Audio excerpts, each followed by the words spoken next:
Pace bene, dalam buku panduan tentang Hari Raya Paskah dan persiapannya ditekankan pentingnya katekese semendalam mungkin tentang Trihari Suci.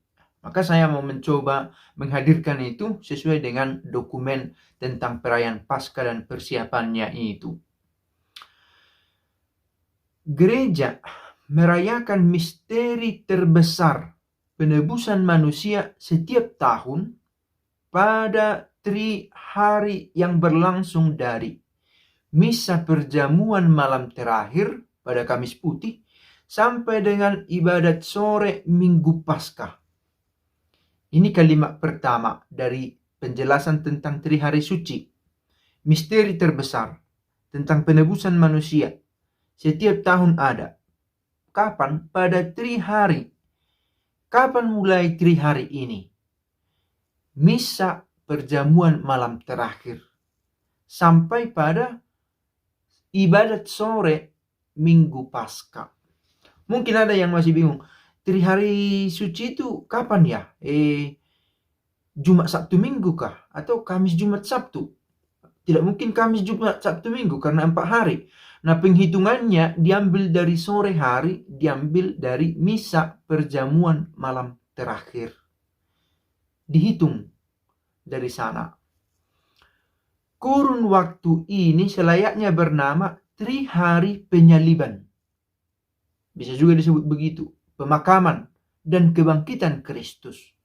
Trihari Penyaliban, pemakaman, dan kebangkitan Kristus. Juga disebut Trihari Paskah. Karena di dalamnya dipentaskan dan diwujudkan misteri Paskah. Artinya, peralihan Tuhan dari dunia ini kepada Bapa. Oleh perayaan misteri ini, dalam tanda liturgis dan sakramental gereja, disatukan secara mesra dengan Kristus mempelainya. Dalam tanda liturgis dan sakramental, gereja disatukan secara mesra dengan Kristus mempelainya. Itu dia pemenggalannya. Puasa Prapaskah pada kedua pertama hari-hari ini adalah puasa suci. Gereja berpuasa menurut tradisi kuno karena mempelainya diambil daripadanya. Dua pertama tentang penyaliban, pemakaman,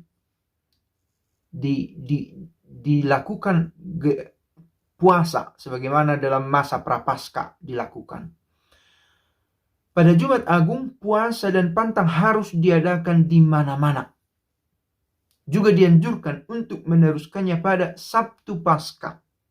Pada Sabtu itu, sehingga gereja dengan hati gembira dan terbuka mencapai sukacita kebangkitan Kristus.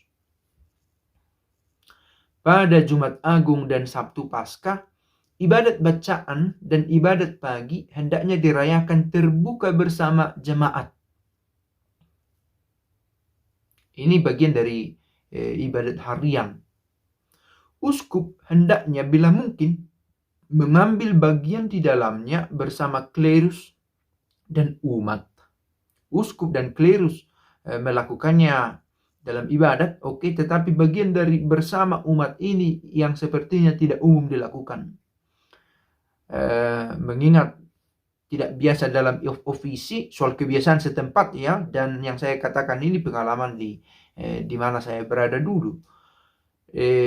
Soal keikutsertaan umat dalam ibadat harian ini. Sementara di tempat lain ada saja yang bahkan setiap hari ikut.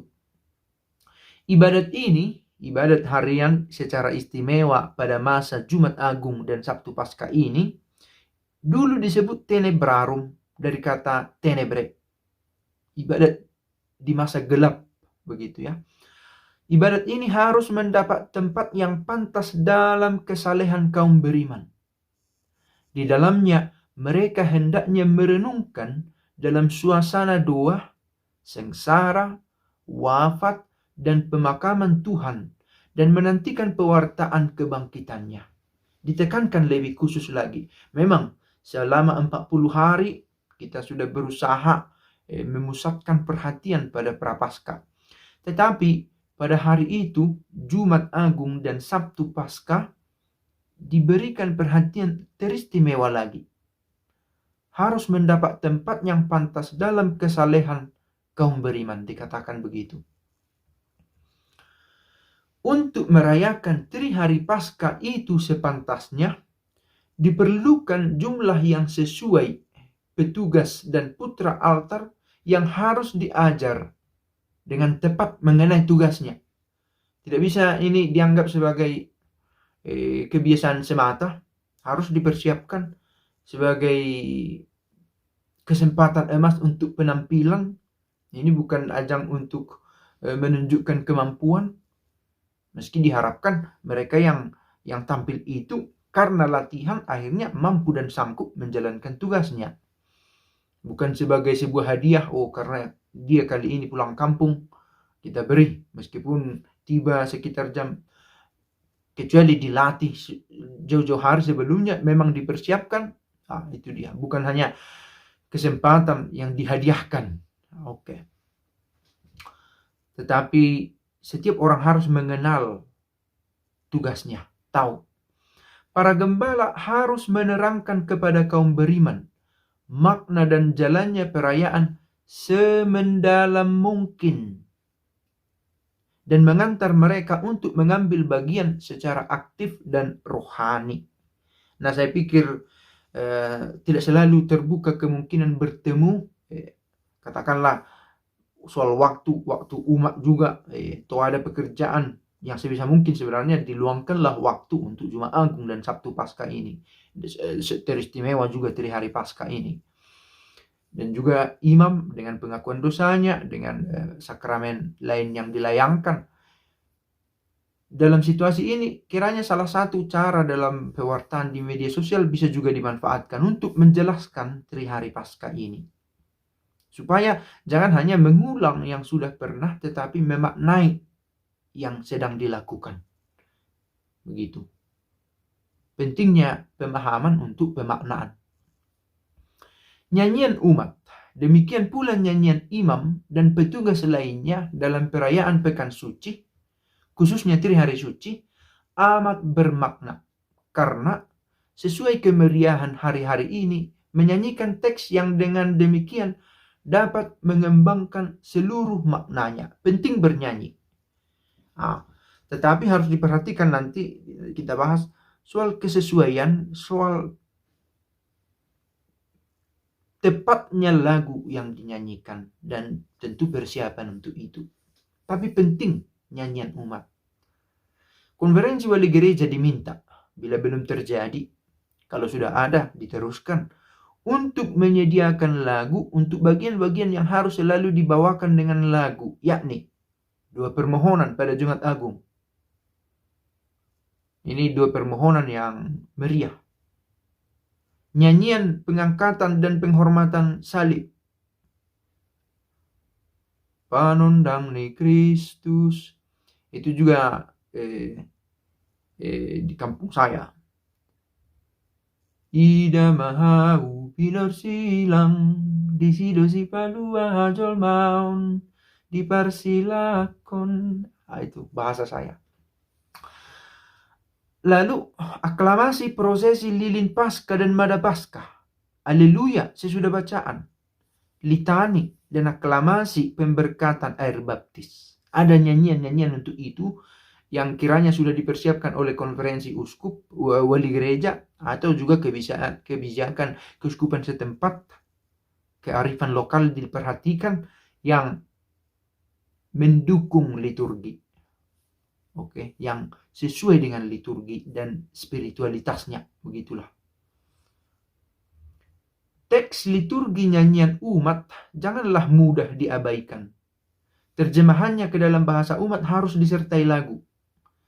Nah, ini yang saya baca ini hal-hal yang ideal begitu ya, bahwa pada kenyataannya kita tidak temukan ini. Jangan pula menjadi tuntutan. Bagaimana? Menurut dokumen ini, pastor harus ada teks.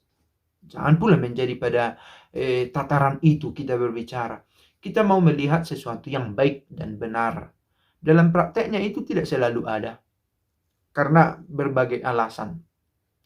Bisa saja sebenarnya ada, tetapi melihat situasi umat tidak dibuat. Oke, bukan berarti menjadi tidak lengkap ibadahnya. Semua ini untuk mendukung pemaknaan, kan begitu ya. Nah, bila ternyata ini tidak ada karena satu dan lain hal sesuai dengan kebijakan setempat, bukan berarti mengurangi maknanya, begitu ya. Tetapi sejauh masih bisa dilatih dan dipersiapkan, kiranya dibuat.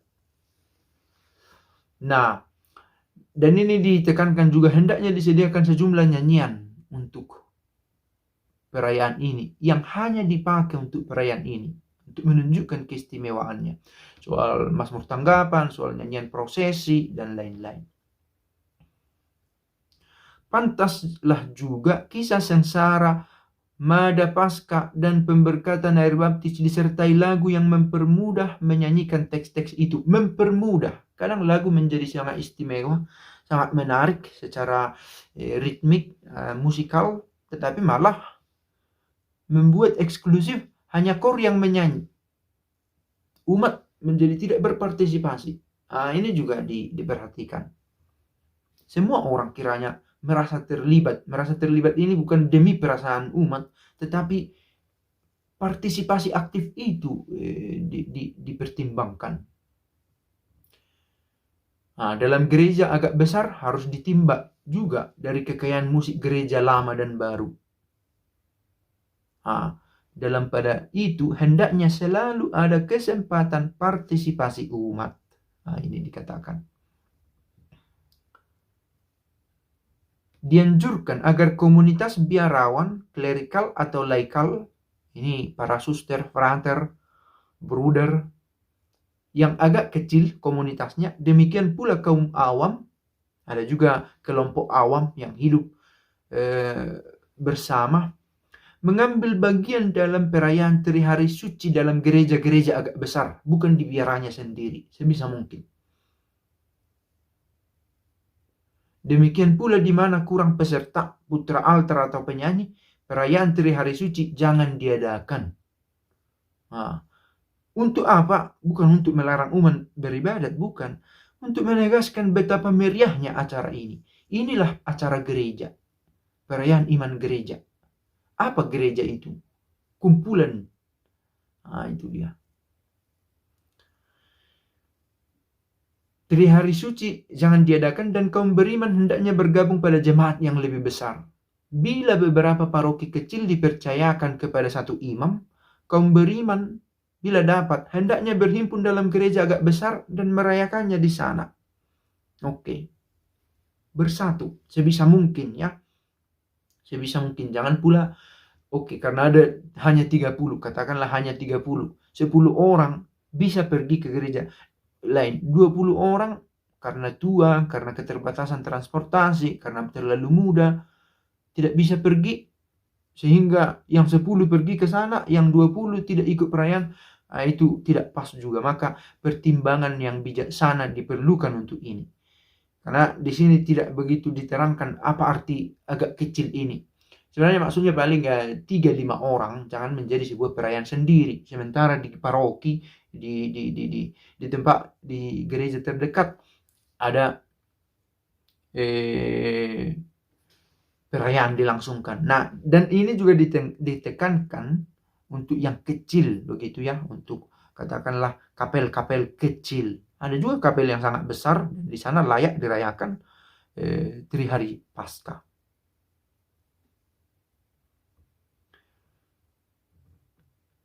Bila seorang pastor paroki menggembalakan 2 paroki atau lebih, di mana banyak orang beriman mengambil bagian dalam ibadat, dan ibadat ini dirayakan dengan meriah dan sepantasnya, maka bolehlah ia dengan tetap mengindahkan peraturan dalam hal ini, juga mengulangi perayaan itu. Nah, ini dia tadi. Bukan berarti hanya 1 kali semata, tetapi melihat situasi. Kalau memang kedua-duanya besar dan layak di mana orang banyak berkumpul, toh bisa juga mengulangi perayaan itu. Para mahasiswa seminari hendaknya merayakan misteri Paskah Kristus sedemikian rupa, sehingga mereka dapat mengantar umat yang dipercayakan kepada mereka. Untuk itu mereka harus mendapat pendidikan liturgis yang baik dan lengkap. Selayaknya lah mereka selama masa pendidikannya di seminari mengambil kepenuhan dan kekayaan perayaan Paskah dalam ibadat yang dipimpin uskup. Nah, ini di tempat di mana para frater misalnya memimpin ibadat di mana tidak ada imam, kiranya mereka menjalankan. Mereka sebenarnya, ini pengalaman saya juga kan begitu ya. Memang penting juga untuk selalu bertanya pada dosen dalam hal ini yang dipercayakan oleh uskup mendidik para fraternya, yang dipercayakan oleh pimpinan kongregasi mendidik para saudaranya tentang liturgi. Nah, dosenlah ditanya begitu. Oke, ini eksklusif dalam arti ini urusan, ini gaweannya para seminaristi. Nah, itu dia. Cukup sekian kali ini. Pace e bene.